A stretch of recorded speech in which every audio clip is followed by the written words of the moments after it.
नमस्कार दोस्तों, अगर मैं आपको कहूं कि भारत में एक रेलवे स्टेशन आज भी ऐसा है जो अंग्रेज़ों के अंडर है और हिंदुस्तान उसको उस रेलवे स्टेशन के बदले अंग्रेज़ों को आज भी लगान देता है, तो क्या आप विश्वास करोगे? जी दोस्तों, पहली बार में मुझे भी विश्वास नहीं हुआ था, लेकिन जानकारी मैं आपको पूरी दूंगा, वीडियो को एंड तक जरूर देखना। अब भाई एक रेलवे स्टेशन आज भी ऐसा है इंडिया के अंदर जो आज भी अंग्रेज़ों के कब्जे में है। अब मैं बताऊं अंग्रेज़ों के कब्जे का इतिहास, तो करीब 200 वर्ष उन्होंने अपने भारत पे कब्जा किया है और हमारे ऊपर काफ़ी अत्याचार भी किए हैं और हमने हार नहीं मानी और एक दिन हमने जो है स्वतंत्रता पा ली 1947 में हमने उनको हरा दिया और यहाँ से भगा दिया। अब भाई मैं आपको बताऊं तो एक सच्चाई ये भी है कि इंडिया में जो रेलवे को लेके आया था वो अंग्रेज़ ही लेके आए थे। इसमें कोई छिपाने की बात नहीं है। अगर अंग्रेज़ इंडिया में रेलवे नहीं लेके आते तो शायद आज हम रेलवे को देख ही नहीं पाते या हम कुछ ऐसा सोच ही नहीं पाते। अब जाके कुछ हो सकता था क्योंकि अब जाके इंडिया थोड़ा सा आगे बढ़ा है, लेकिन आज से पहले की अगर बात करें तो शायद थोड़ा सा मुश्किल था। भाई अंग्रेज़ जो है भारत में रेलवे लेके आए, लेकिन रेलवे के ऊपर पूरा भारत का अधिकार 1947 के बाद हुआ।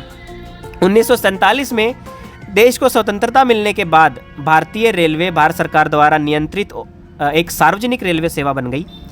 और अगर आज की बात करें तो आज यह दुनिया की चौथी सबसे बड़ी रेल सेवा है। इतना ही नहीं, भारतीय रेलवे 12 लाख कर्मचारियों के साथ दुनिया का 8वां सबसे वाणिज्यिक संगठन है। भारतीय रेलवे अपने भीतर कई इतिहास छुपाए बैठा है। आज़ादी के 75 साल पूरे हो चुके हैं, लेकिन आज भी भारतीय रेलवे का एक ट्रैक है जो ब्रिटिश कंपनी के अंतर्गत आता है और हर साल भारत इस ट्रैक की देखरेख के लिए कंपनी को करोड़ों रुपए देता है।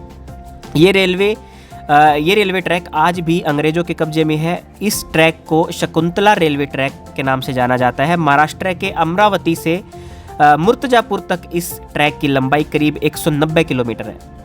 अब बात करते हैं भाई शकुंतला रेलवे ट्रैक कब और क्यों बनाया गया।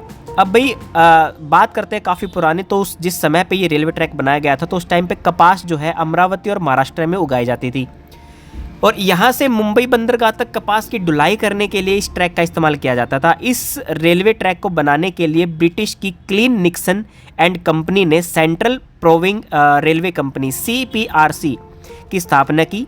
इस ट्रैक का निर्माण 1903 में शुरू हुआ और 1916 में बनकर यह तैयार हुआ। अब भाई इस रेलवे ट्रैक पर केवल एक ट्रेन चल रही थी जिसे शकुंतला पैसेंजर के नाम से जाना जाता था। इस कारण यह जो रेलवे लाइन है शकुंतला रेलवे ट्रैक के नाम से प्रसिद्ध हुई। 1994 के बाद इन ट्रेनों में भाप की जगह डीजल इंजन लगाए गए। यह ट्रेन 17 स्टेशनों पर रुकती थी और 6 से 7 घंटे में अपनी यात्रा को पूरा करती थी। अब भाई इस रेलवे ट्रैक को के बदले लगान क्यों देना पड़ता है वो जानते हैं। अब भाई हर साल 1 करोड़ 20 लाख रुपए लगान देना पड़ता है भारत को। आज़ादी के बाद भारतीय रेलवे ने ब्रिटिश कंपनी के साथ एक समझौता किया। इसके तहत भारतीय रेलवे कंपनी द्वारा हर साल कंपनी को रॉयल्टी का भुगतान किया जाने लगा। रिपोर्ट के मुताबिक कंपनी को हर साल 1 करोड़ 20 लाख रुपए की रॉयल्टी मिलती है। भारी भरकम रॉयल्टी मिलने के बावजूद ब्रिटिश कंपनी इस ट्रैक की मेंटेनेंस के लिए कोई ध्यान नहीं देती है, जिसके चलते ये ट्रैक जो है पूरी तरह जर्जर हो चुका है और इस पर चलने वाली शकुंतला एक्सप्रेस को भी 2020 के अंदर बंद कर दिया गया है। स्थानीय निवासियों ने इस ट्रेन को फिर से चलाने की मांग की है। ऐसा कहा जाता है कि भारतीय रेलवे ने इस ट्रैक को वापस खरीदने की कोशिश की, लेकिन असफल रहा। अंग्रेजों ने इसको वापस नहीं दिया। अब भाई 2020 में इसको बंद करने का कारण सिर्फ मेंटेनेंस ही था और कोई कारण नहीं था, क्योंकि इसकी मेंटेनेंस इंडियन गवर्नमेंट नहीं करती है, गोरे करते हैं। तो इस वजह से वो इनको मेंटेन करते नहीं और लगान भी ले लेते हैं, रॉयल्टी भी ले लेते हैं। तो भाई ये जर्जर हालत में पहुंच गया और इसको मजबूरन बंद करना पड़ा। लेकिन लोग चाहते हैं कि इसको दोबारा से शुरू किया जाए और इंडियन गवर्नमेंट भी प्रयास कर रही है कि इसके ऊपर मालिकाना हक अपना हो जाए, हम इसको खरीद लें।